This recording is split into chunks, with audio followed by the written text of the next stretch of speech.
Bonjour et bienvenue à tous. Dans cette vidéo, nous allons explorer un sujet fascinant. Si ChatGPT pouvait conduire, quelle serait la marque de voiture qu'il choisirait? Nous allons entrer dans une discussion pour découvrir pourquoi ChatGPT pourrait opter pour une marque différente de Tesla. Et ce qui rend cette discussion encore plus intéressante, c'est que nous allons explorer la possibilité d'accéder à ChatGPT directement depuis une Tesla. Alors asseyez-vous, détendez-vous, préparez-vous à plonger dans une discussion passionnante sur l'intelligence artificielle et les voitures du futur. Mais avant ça, n'oubliez pas un petit pouce et un abonnement. Merci. D'abord, une présentation rapide de ChatGPT, pour ceux qui ne connaissent pas.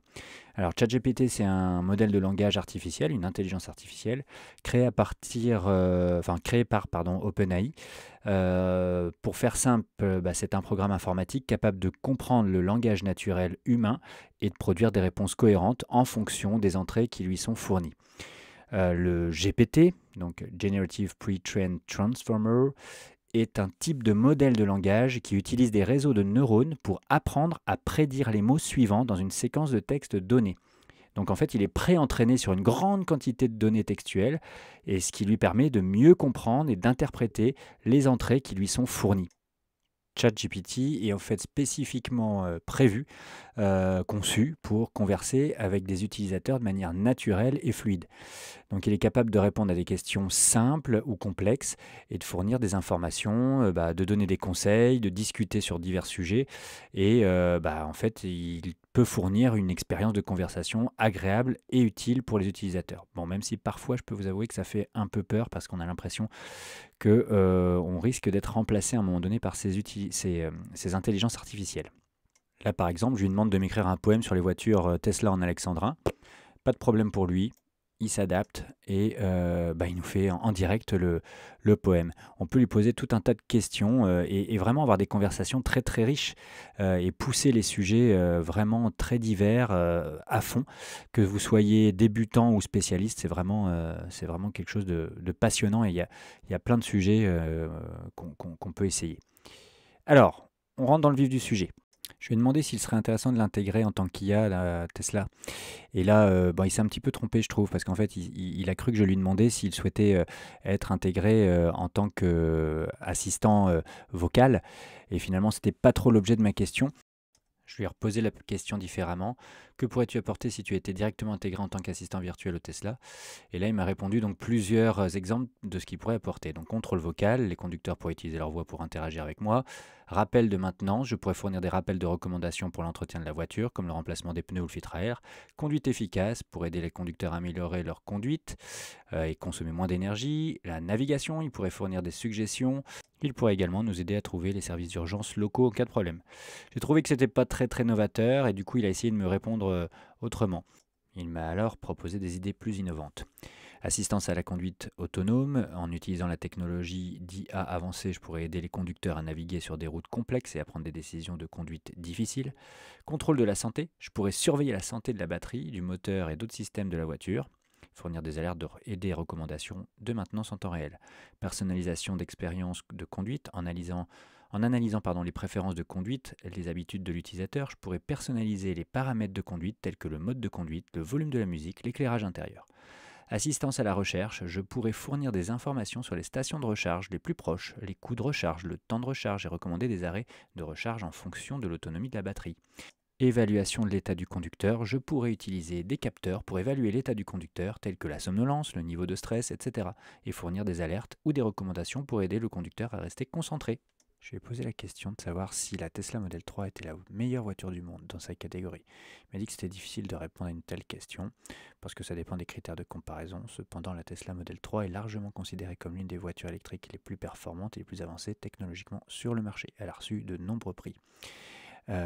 Cependant, il est important de noter que la Tesla Model 3 n'est peut-être pas la meilleure voiture pour tout le monde car elle peut être coûteuse et ne convient pas à toutes les situations de conduite. Je lui ai demandé un truc plus intéressant. S'il avait un corps, quelle voiture désirait-il conduire? Et là, il m'a dit qu'en tant qu'IA, il n'avait pas de préférence parce que de toute façon, il n'a pas de corps. Cependant, en termes de performance et de caractéristiques, qu'il pourrait recommander une voiture électrique haut de gamme telle que la Tesla Model S, le Porsche Taycan ou la Lucid Air, qui ont toute une autonomie élevée et des performances impressionnantes. Donc, je lui ai dit, mais ok, mais parmi celles-ci, laquelle en priorité? Et là, il m'a dit, j'ai pas de préférence personnelle, je ne peux pas prendre de décision pour vous. Le choix dépend de nombreux facteurs, patati patata. Je vous recommande de comparer différentes voitures électriques haut de gamme telles que la Tesla Model S, la Porsche Taycan et la Lucid Air, me dit-il encore. Là, je lui ai dit, mais non, c'est à toi que je pose la question. Il s'est encore excusé, il a commencé comme ça, mais là, regardez bien.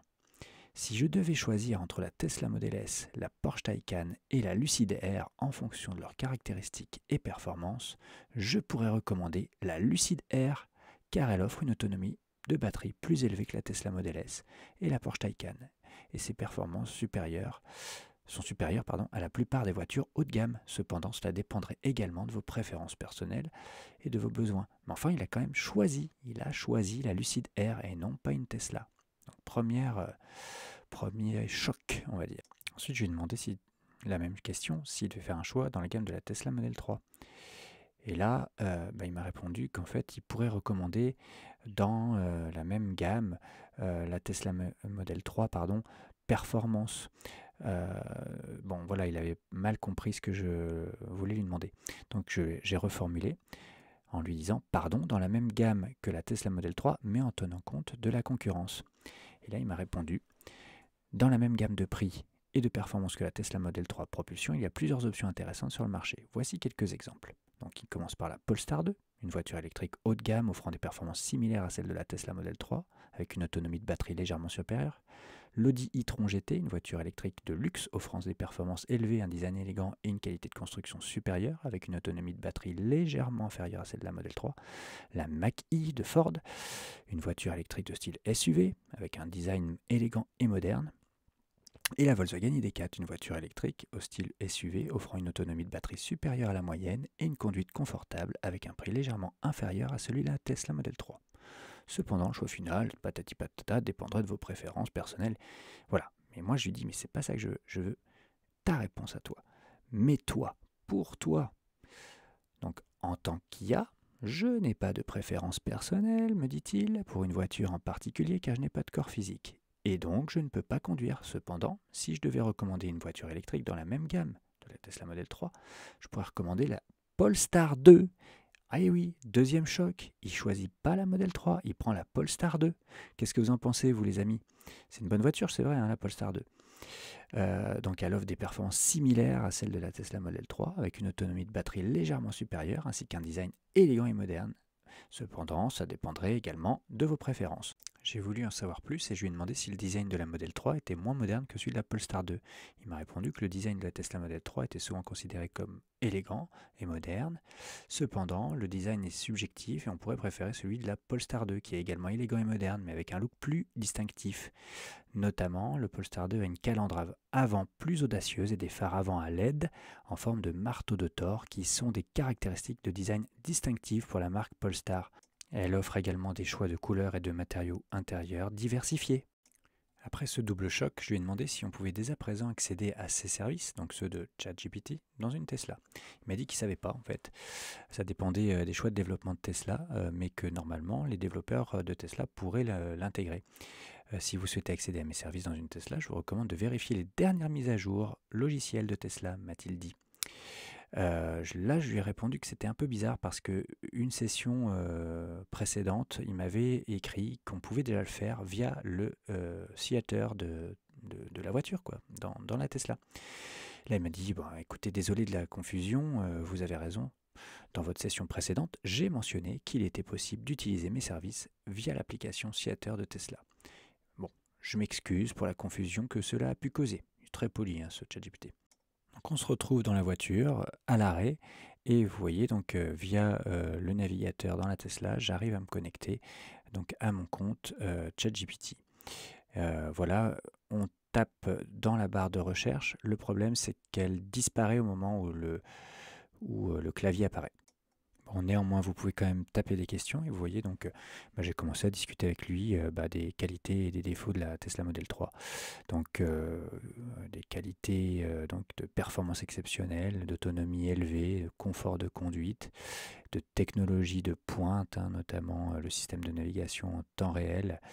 Voilà, et les défauts, le coût élevé, c'est un peu mon vrai maintenant, les problèmes de qualité, ça aussi c'est moins vrai. Les infrastructures de recharge limitée, c'est moins vrai. Je lui ai demandé de quelle batterie elle était équipée, et là il s'est trompé au départ en me donnant une ancienne version, le lithium-ion. Et alors je lui ai demandé si c'était pas plutôt une LFP, et donc il s'est excusé encore une fois, et il a bien effectivement indiqué que la batterie maintenant était une batterie LFP pour le modèle propulsion.